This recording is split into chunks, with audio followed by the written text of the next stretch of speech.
Hello, in this video we're going to look at some simple ways you can identify the resources and costs required to run your service and how you can plan for some resilience in your cost structure. I'm Jane Arnott and I'm the General Manager of Consulting at Community Business Bureau, CBB.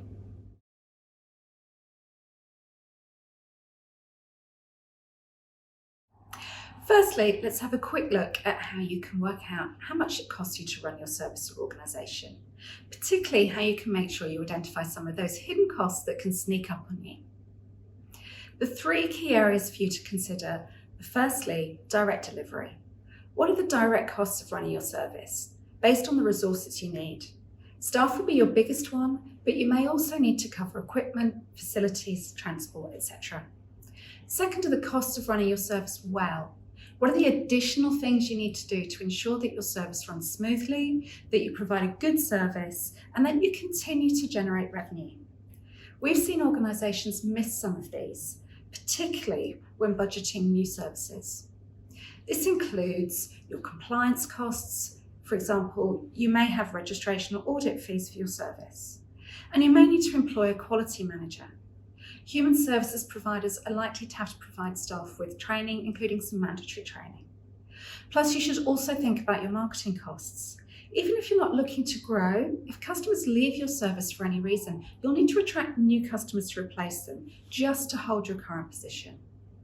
Third is indirect and back office costs. This includes things like insurance, IT systems, financial management, organisational leadership and governance.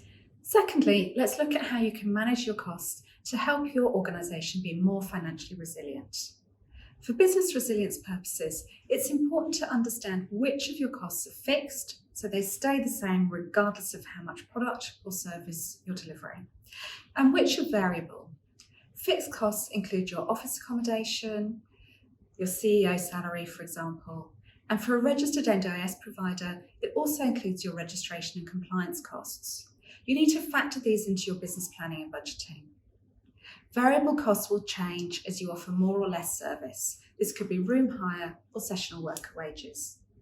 If you understand your costs in these terms, you can look at reducing your variable costs when things get tough and budgeting for them to increase as you grow. Depending how predictable your service volumes are, you might want to keep some elements of your costs really flexible so it can increase or decrease your cost with changing demand for your services. There are straightforward ways you can do this. The first is to look at your workforce. This is probably your biggest cost, but there are a couple of ways you can build some flexibility and business resilience into your staffing costs. One option is to employ casual workers rather than employees on fixed term or permanent contracts with set hours of work. Many not-for-profits, particularly in disability and aged care services, do this already. Having casual staff enables you to flex your workforce up or down in response to service demand. But casual staff don't have access to sick leave or paid holiday. So if employing casuals doesn't suit you from an ethical or a business perspective, you could look at cross-skilling your workforce across different roles in your business. This allows you to move your workforce to where there's current demand. Many organisations did this in response to COVID-19. For example, moving workers from group work activities to one-to-one supports. Cross-skilling is also a good way of managing some key person risks, and I'll talk more about that later. Second is to look at your office accommodation and consider home working. Again, accommodation is often a major expense. You can either shift to a full home working model, so you don't need to maintain an office at all, or you can look at a mixed model of home and office working, so you can maintain a much smaller office space, or even a shared office space. COVID-19 lockdowns have shown us that with the right technology, many of us in office roles can work from home effectively. Third, look at your supplier contracts. You might be better off avoiding fixed-term, fixed-supply contracts.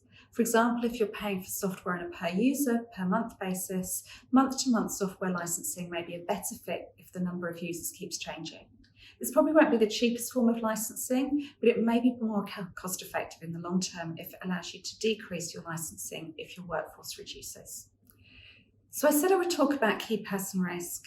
One of the problems we commonly see in small organisations is an over-reliance on one or two people to do critical roles within the organisation. This could be client-facing work, essential internal functions, or a key leadership role.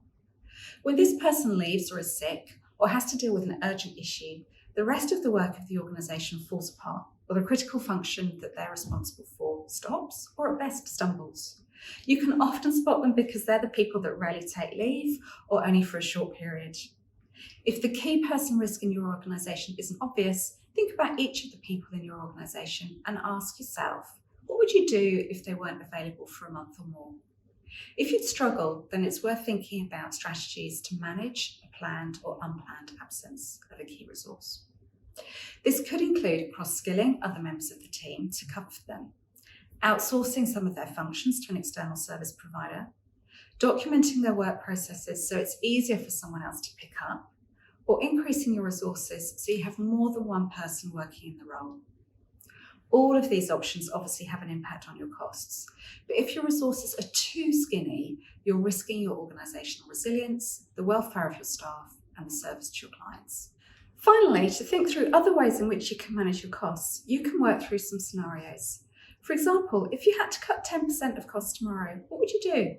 If you had to stop delivering one of your services, which resources would you cut back on? If your organisation is affected by a COVID lockdown again, what would you do differently this time? These might not be the most appropriate scenarios for you. Your risk register will help you to identify the scenarios you can use to test your cost structure resilience and identify where you can build some more flexibility into your cost structures. So have a look at our video on building a risk register for more information on how to do this.